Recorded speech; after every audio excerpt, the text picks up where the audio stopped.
ඉපදෙන භවයක් ගානෙම ඔබව දැක්ක ගමන් ලෝභ නැතුව hina වෙන්න. ලෝභ නැතුව කතා කරන්න. ලෝභ නැතුව වැළඳ ගන්නම්. ඔබගේ ළඟටම වෙලා අමාරු හැම වෙලාවකම ඉන්න. දැන්ට මට සමා වෙන්න මැනික. මං රිද්දපු ඔය අහිංසක හිත, මං වේදනා දීපු ඔය අහිංසක හිත හැම ආත්මයක් ගානෙම මට විතරක් අයිති වෙන්න. මගේම විතරක් වෙන්න. ආදරේ බව කියා ගන්නවත් බැරි වුණ එකට අනන්ත වාරයක් සමා වෙන්න. මගේ පවිත්‍ර ආදරේ හැමදාමත් අයිති.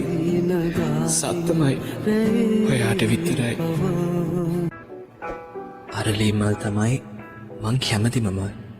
මොකද ඒව තමයි ආදරයට දෙන මල්. අරලී ගායට සැඟවුණු අපේ ආදරේ මේ භවයේ දැනට නිම වුණා. ඊළඟ භවයේ කල් ඇතුවම මුම සොයායීමට පුරුදු වෙමු. සදස්මිත චණ්ඩියෝ සමාවයන්. උඹේ ඔය විලංගු ගලවන්න පරක් වුණාට නුඹ නිසා මට සමා වෙන්න. මං නිසා විඳපු දුක් වලට. මගේ රත්තරන් මේ භවයේ අරලිය මුල වගේ පවිත්‍ර හතරයක් දෙන්න මං පරක්කු වැඩි. මගේ නිලමේ අපි දැන් නිදහස් වෙමු නේද?